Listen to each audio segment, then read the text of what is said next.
All right, welcome back. We are continuing to monitor the Senate floor as lawmakers are voting on amendments to President Trump's sweeping domestic policy agenda. CNN now learning that the Speaker of the House, Mike Johnson, will be holding a call with a group of centrist Republicans who are privately uneasy about the Senate version of the bill. Joining us now to discuss, Congressman Mike Turner of Ohio. He is a member of that group known as the Republican Main Street Caucus. Congressman, thank you so much for being here. I really appreciate it. And for folks who don't know, you've also been a mayor, right? You've been in positions that are very much going to be affected by what happens in this bill. So I'm really interested to know, do you have concerns about how Republicans in the Senate are changing the bill that you all voted on in the House just weeks ago? Sure. Well, Cassie, I appreciate it. And that call is going on as you and I are on today, so I won't know the specifics of it. But I do think that overall there will be broad support for what's occurring. And first off, foundationally, what's important about this bill is this really does encapsulate what's important in President Trump's policy issues, both capturing from his first term the important foundational tax structures that have kept the economy going of his tax plan, and then those policy issues that he both campaigned on, the promises that he's made that are important to keep our economy growing, jobs creation, those economic investments that are important that he has really seen that I think will lead the economy. And of course, those important spending priorities that go to national security, what he sees both for investments in our national defense, but also the border security provisions that are going to be absolutely essential to keeping our country safe. Of course, I do have concerns. There are issues that go to those things where we do have both, which we look to those portions where we look at having a heart. How do we care for others? But there are, I think, protections in this bill overall as we look to where there are going to be cuts, where there are going to be savings, of where people are going to be having decisions that they can make to ensure that these cuts don't fall upon them. And I think in those aspects that our communities are going to have some protections. Have you heard from constituents at home that they're worried about losing their health care after this passes? Well, there are some concerns. Certainly, I'm hearing from the hospitals locally, and I do think certainly in the area of Medicare and Medicaid, certainly in the Medicaid provisions, there are concerns. But even in this area, is the work requirements that are being put in place, a lot of those issues where there's concerns, and you're seeing where some of the cuts fall in areas where there's projections that people might lose healthcare coverage because there'll be individuals where there'll be work requirements who might choose not to go and get jobs, go and perform work, that the American people feel that individuals should go and enter into the workplace, that they might lose their health care under Medicaid, that those people should avail themselves of other opportunities. I think those values are such that the American people believe that people should enter into the workforce. Sir, I do want to change gears because, of course, of your position on the Armed Services Committee. We saw some attacks from Russia against Ukraine over the weekend. Ukraine's air defenses are strained. We did hear that President Trump is weighing sending additional Patriot air defense systems to Ukraine. Do you think he's waited too long to do that? Do you want to see him do that? Well, I think obviously we should give Ukraine everything that they need. They are fighting gallantly, and they are doing so really for democracy and for Europe. And I think these are the principles, of course, that our country stands for. And that's why we have supported them in this defense against Russian aggression. And certainly, it's aggression that is not just a conflict between Russia and Ukraine. It is Russia against democratic values and against Europe itself, and of course Western values, and of course that includes the United States. So yes, I think we should stand with them, and we should provide them the assistance that they need. Do you think that the president has been too trusting of Russian President Vladimir Putin?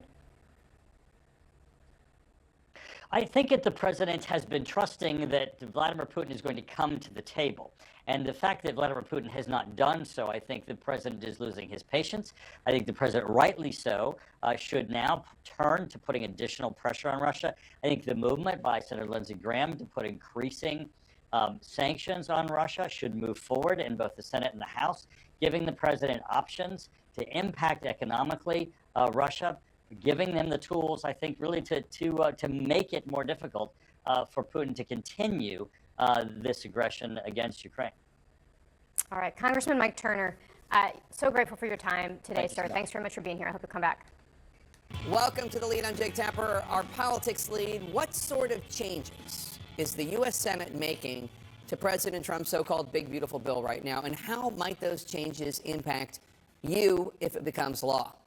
The Senate has kicked off its marathon voting session called Votorama, which probably sounds a lot more fun than it actually is. It's an hours-long series of votes on potential amendments to the House version of this legislation. One of the biggest areas we're watching is Medicaid, which more than 70 million Americans rely upon for health care. The Senate version of this bill would leave 11.8 million more people without health insurance, or at least without Medicaid in 2034, according to the Congressional Budget Office, an analysis from the CBO released over the weekend.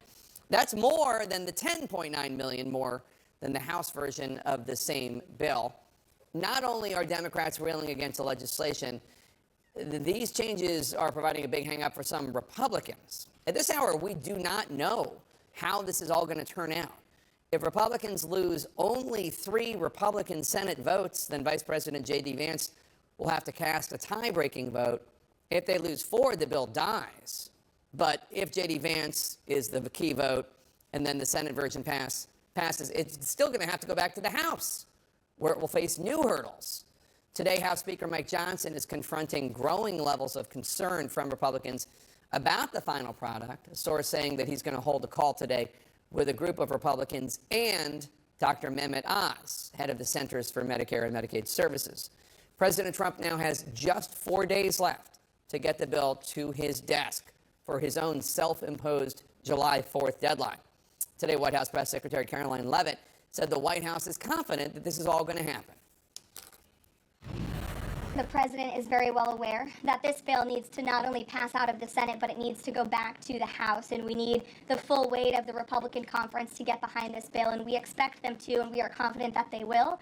The president has been working hand in hand with Senate Majority Leader Thune and also our House Republican leader, or the Speaker of the House, Mike Johnson, both of whom will be at the White House today to meet with the president.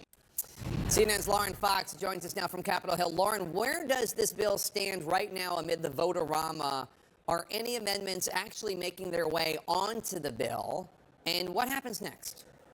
Yeah, there's been more than a dozen amendment votes at this point. This has been going since around 9 a.m. this morning. Nothing that has been voted on the floor, however, has been ultimately added to this legislation. However, there have been some really interesting crossover votes because a number of Republicans, Senator Lisa Murkowski, Senator Susan Collins, have voted a few times with Democrats on some of these amendments to shore up support for Medicaid back in their states. That has been a top issue for many moderate Republicans here in the Senate. Obviously, it is the reason that Tom Tillis ultimately decided not to vote to advance this legislation on Saturday night. It is certainly still a major touchstone for people like Murkowski and Collins, who are still working furiously behind the scenes to try to make some additional changes. Meanwhile, on the other side of this fight, you have conservatives like Senator Rick Scott who want to put forward an amendment we expect will happen at some point in the next several hours that would essentially drop how much the federal government is giving to states for their Medicaid expansion population. That is a no-go for many moderates in the Republican House conference. That is part of the reason that Speaker Johnson is really trying to continue to impress upon his members that if they have concerns about this bill, they need to come and talk to him. They need to come and talk to their Senate colleagues, not to basically tweet out all of their frustration. But that doesn't mean it's not brewing behind the scenes. Meanwhile, I just spoke with Senator Markwayne Mullin, who told me that he's confident Republicans are going to have the votes. Here he was. Do you think you guys have the votes right now? Yes. You're confident? Yes. You absolutely don't think that there's any question that you're going to have every Republican I didn't that say you every need. Republican. I did not That say you every need. Republican. That we need. We will put 51 votes on the floor. There's obviously a lot of, massaging that's going on, a lot of negotiating still happening, but we're going to make it happen. And Jake, just to give you a sense of how up against the wire Republican leaders are right now, Senator Lisa Murkowski got included in this bill several provisions that helped her state of Alaska, the Senate parliamentarian, cut some of those out of this bill. I think that's why all eyes remain on her right now. Is she going to be willing to support this? Again, John Thune only can lose 3 Republican votes. All right, Lauren Fox on Capitol Hill, thanks. Let's take a closer look at the Trump versus Tom Tillis tiff, which not only threatens to hurt Trump's so-called One Big Beautiful Bill Act, but also threatens the Republican majority in the U.S. Senate. Tillis was one of a few Republicans left in Congress willing to voice any opposition to any of Trump's policies. On Saturday, Senator Tillis Voted against advancing this sweeping bill to debate. He said he was worried that the Medicaid cuts would negatively impact his constituents back in North Carolina. Trump called what Tillis was doing a big mistake, and he threatened to back a primary challenger to his seat. Tillis is up for re-election next year. Then yesterday, Tillis announced he would simply not seek re-election. He said in a statement, quote, "Too many elected officials are motivated by pure, raw politics who really don't give a damn about the people they promised to represent on the campaign trail," unquote. President Trump reacted on Truth Social, calling Senator Tillis' decision great news. Tillis then wrote back on Twitter, reposting a headline from September of last year when Trump was embracing North Carolina's then Lieutenant Governor Mark Robinson, who was running for governor. He eventually lost. Tillis wrote, quote, "Thanks for the retirement wishes, Mr. President. Looking forward to working with you for a successful 2026. Word to the wise, let's avoid Mini Soldier. Mini Soldier, you ask, what is that? Mini Soldier was the screen name that Robinson reportedly used on a porn forum where he made all sorts of odd and disturbing comments, including referring to himself as a black Nazi. This was all information that CNN's K-File uncovered last year. Robinson denied the posts. Ultimately, he lost the governor's race to the incumbent governor, Josh Stein.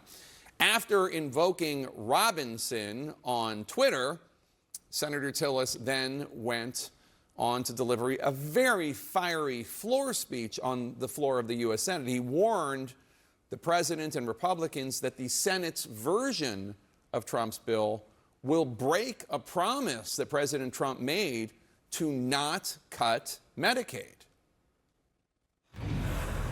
So what do I tell 663,000 people in 2 years or 3 years when President Trump breaks his promise by pushing them off of Medicaid because the funding's not there anymore, guys? You supporting the Senate mark will hurt people who are eligible and qualified for Medicaid. I love the work requirement. I love the other reforms in this bill. They are necessary, and I appreciate the leadership of the House for putting it in there. In fact, I like the work of the House so much that I wouldn't be having to do this speech if we simply started with the House mark. How hard is it to sit down and ask the Medicaid office, ask the legislative staff, ask the Independent Hospital Association what the impact is? If there's no negative impact, what's wrong with daylight? We owe it to the American people, and I owe it to the people of North Carolina to withhold my affirmative vote until it's demonstrated to me that we've done our homework. Now, today, White House Press Secretary Caroline Leavitt, in response to Senator Tillis' speech, said that the senator is simply wrong, that the bill protects Medicaid for those who, quote, deserve the program, unquote. With us now to discuss, Republican Congressman Don Bacon of Nebraska, another moderate lawmaker who has been willing to challenge Trump on key decisions in his second term. Bacon also just announced he's not going to seek re-election, as House Republican leaders need to hang on to every seat to maintain their razor-thin majority in the midterms. Congressman, thanks for joining us. So Senator Tillis says that White House advisors are simply not telling President the truth, the effect of the Senate version of this bill is that it breaks the president's promise to not kick off Medicaid. Citizens who deserve, who are worthy of the program, who qualify for the program. The White House says TILLIS is wrong. Who's telling the truth here? Well, I think Senator TILLIS is telling the truth here. And that doesn't mean that some folks in the White House are intentionally mislabeling this. But the House version, I thought, was clean. I could defend it every day. Work requirements are very popular. Taking off ineligible or illegal people off the Medicaid rolls. People like that. It's a $500 billion savings. But the Senate has added more fees that will lower the money that goes to the states that apply Medicaid, and eventually will lower the fees that go to hospitals to a level of about Medicaid. That's the goal. But Medicaid pays a lot less than Medicare pays a lot less than Medicaid, and that's where they're trying to take it. So there will be a cost to the hospitals with this bill. And so I also would recommend to the Senate, by all means, improve the House bill. But I think on Medicaid, we got it very well. We worked 2 months inside the House to find the right compromise, and a compromise that we could defend every day. And so there's a lot of us on the House side that are worried about with the Senate bill. And I think we'll have a hard time passing with some of the provisions that the Senate's put in there. So I think Senator TILLIS is speaking truth here. So would you not vote yes if this bill, because obviously for anybody who doesn't remember Schoolhouse Rock from our childhoods, like this bill, because the Senate is changing the House bill, it's going to have to go back to the House for you guys to vote on it again. Would you vote no on this version? Well, there's talk with a bunch of folks on the House side that we will modify this portion back to the House instead of back to the Senate. That's the view of many of us. But there's hundreds of amendments still to be voted on today. There are amendments on the floor to fix this. So I think a better course of action for me right now is I've been calling senators, I've called the White House, I've talked to the Speaker, and not just me, a bunch of us on the House side, encouraging the Senate to move this bill closer to the Senate, to the House side on Medicaid. By the way, I think there could be better improvements to the House bill on SNAP, the federal pensions that we worked on. Also, I feel like our energy stuff policy that we had in there was not where I really wanted it. I mean, I got some of what I wanted, but not all of it. So I think there's grounds for the Senate to put their fingerprints all over this. But the Medicaid thing, we worked hard to get it right. Mm-hmm. And I'm worried about where we're going, but the Senate has time to fix it. So on your decision to not run for re-election, you said today that you think you could win your congressional district again, which for people who don't know, you represent a lot of the city of Omaha in Nebraska. You're one of only 3 House Republicans that won a seat that Kamala Harris also won. You've complained that divisions within your own party have made it difficult, however, for you to do your job. How? How have divisions in the GOP made it difficult for you to do your job? Well, it's much better when our party's unified. And you can see it today when, attacking Senator TILLIS isn't helpful. But when you're in a district that's a third Republican, a third Democrat, a third independent, a unified base or your own team helps win those elections. But the reason I think I feel like I could win this race if I decided to stay in, I've passed more legislation than any other member of Congress in the last 2 years. If you go back 4 years, I'm number 2 of 435. Rated the most effective member of the House on legislation, and we've done a lot for our why district. Step down? So why? I mean, you're making a good case for running. Well, because it takes 14 hours a day, 5 days a week, and I work both Saturdays and many Sundays, and that's what it takes to win in this district. A district that went for Harris by 5, that went for Biden by 6. And I've been doing this for 10 years, and then I did 30 years in the Air Force before that. I want to come home at night, going to D.C. 4 days a week, and then coming back here. I look forward to doing more stuff with my wife of 41 years, Angie, and I have 8 grandkids that live within 10 minutes of our house. So I still want to serve, but I'd like to be home more often, and I'd like to become maybe a better family man. All right, Republican Congressman Don Bacon of Nebraska, retired Brigadier General. Thank you so much. Always good to have you on the show, sir. Thank you, sir. Another live look on the Senate floor ahead, how debate over this One Big Beautiful Bill Act is playing back at home for some of these Republican senators, plus how this single bill could set up a potential political earthquake in 2026, and an emergency hearing late this afternoon on President Trump's attempt to end birthright citizenship, what a judge is demanding in the first hearing since Friday's U.S. Supreme Court decision limiting the power of lower courts. We're back with our politics lead. Republicans are already facing an aggressive pressure campaign over President Trump's so-called One Big Beautiful Bill Act, with outside political groups spending at least $35 million on ads to sway lawmakers, with Medicaid changes being one of the hottest topics on the airwaves.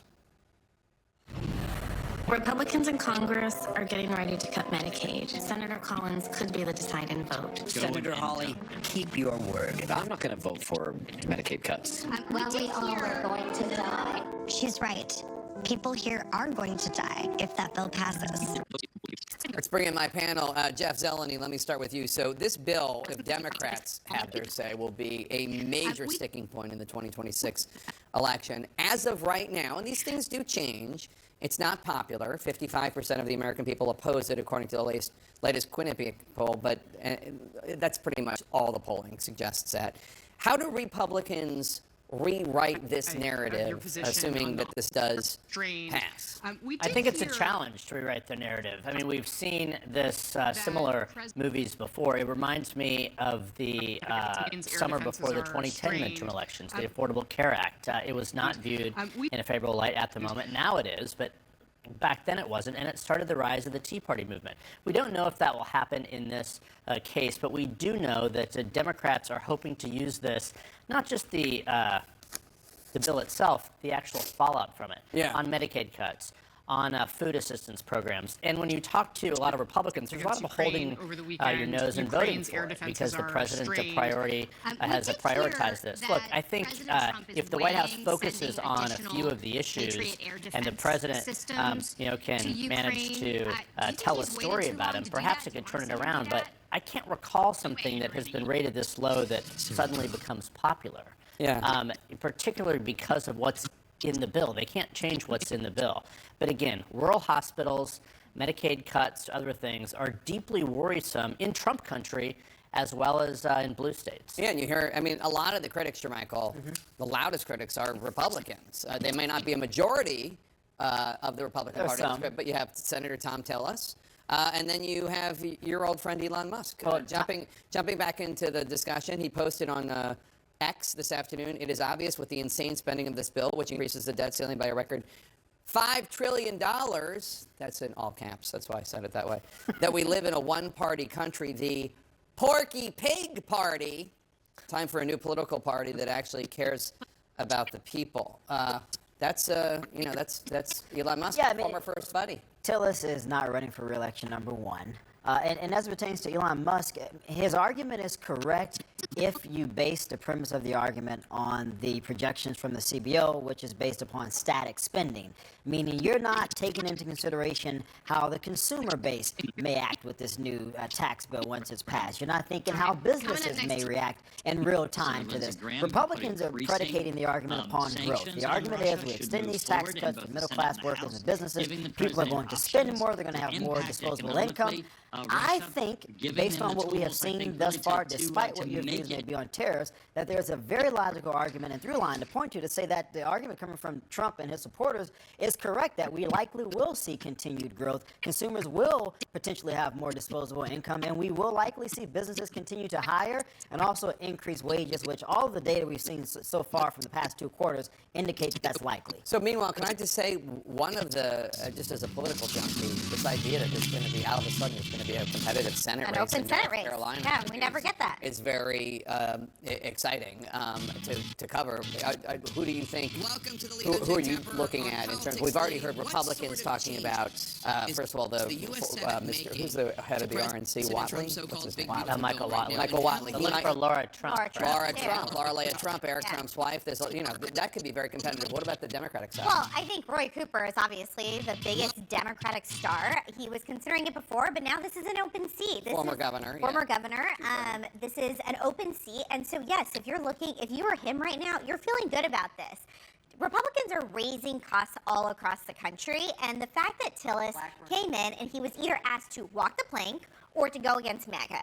Either way, that meant that he was going to lose that seat, or likely lose that seat. So if you're a Republican potentially considering a run for Senate in North Carolina, you have to figure out whether you're speaking out against the president or you are in line with the president and in a primary. You likely have to be in line with the MAGA movement. And so if you're Roy Cooper right now, you're looking at the numbers, you're looking at what has happened in previous midterm elections and the dynamics of the state, large African-American population, and other places, and especially if they're cutting funding for hospitals and making other cuts and raising costs with tariffs and this bill, then if you're Roy Cooper, you're looking at it and you're saying, you know what, I have a shot here. And so I think he's very likely, but there's obviously a deep bench in North Carolina, so we'll see what happens. I also want to bring up the fact that the New York likely nominee for mayor, Zohran Mamdani, appeared on NBC. Let me just play a little bit of what he had to say. You are a self-described democratic socialist. Do you think that billionaires have a right to exist? I don't think that we should have billionaires because, frankly, it is so much money in a moment of such inequality.